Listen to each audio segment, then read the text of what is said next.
اگر ہم چلتے ہیں عرب سے مشرق کی طرف تو ایران ایک اعتبار سے یہ بازی لے گیا ہے پورے عالم اسلام پر.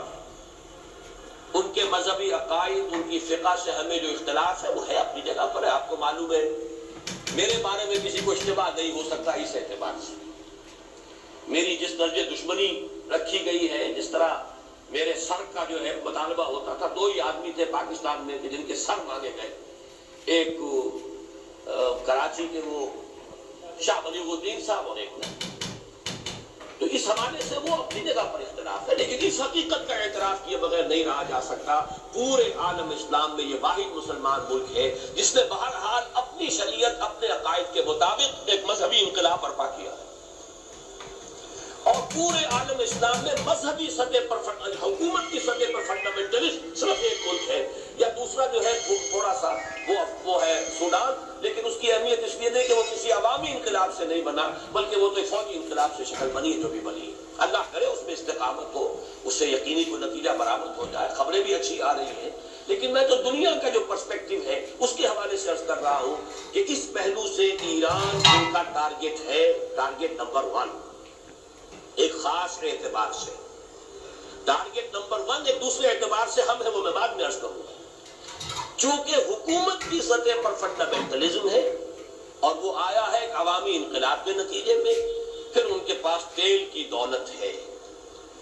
اس کے خلاف اکنامک سینکشنز بھی ہو جائے تو اگر لیبیا کھڑا ہو سکتا ہے تو بہرحال وہ بھی کھڑا ہو سکتا ہے. اور نقشہ وہ دنیا کو دکھا چکا ہے کہ لڑا دے ممولے کو شہباز. یہ نقشہ بھی اس نے دکھا دیا. یہ ہے ایران کا معاملہ. نمبر 2 پاکستان. پاکستان 400 برس کی تجدیدی مساعی کا امین ہے، امانت دار ہے.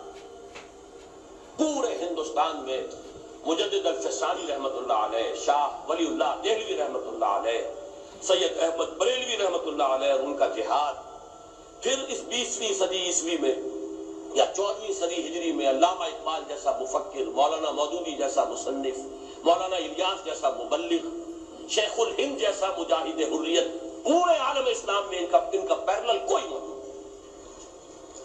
یہ 400 سال کی تاریخ ہے اس کی امانت، اور اس کے نتیجے میں یہاں کے مڈل کلاس میں فنڈامنٹلزم کا ایک نیوکلیس ہے.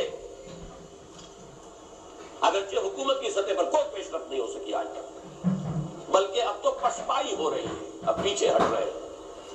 وہ ہمارے ان سیاسی جو بھی زعماء ہیں، جو جماعتیں ہیں، ان کی غلطی اور الیکشن ہی کو واحد میدان بنا کر اس کے اندر اپنا سارا وقت و توانائیاں قوتیں ضائع کر دینا، یہ ہے در حقیقت جس کا کہ یہ سزا مل رہی ہے. اس اعتبار سے تو پسپائی کی طرف ہے معاملہ، کسی پیش رفت کی طرف نہیں ہے.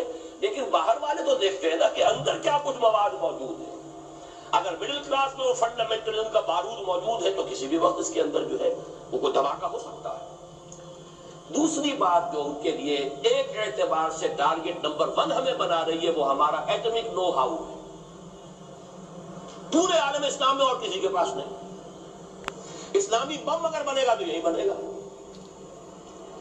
یہ ہے مختلف اسباب جس کے بنا پر ایران اور پاکستان کو آپ بریکٹ کر لیجئے. یہ اس نیو ورلڈ آرڈر یا آج کی میری گفتگو کے حوالے سے یہودی اور عیسائی گٹھ جوڑ کا جو ٹارگٹ نمبر 1 ہے، ایک اعتبار سے ایران ہے، ایک اعتبار سے پاکستان.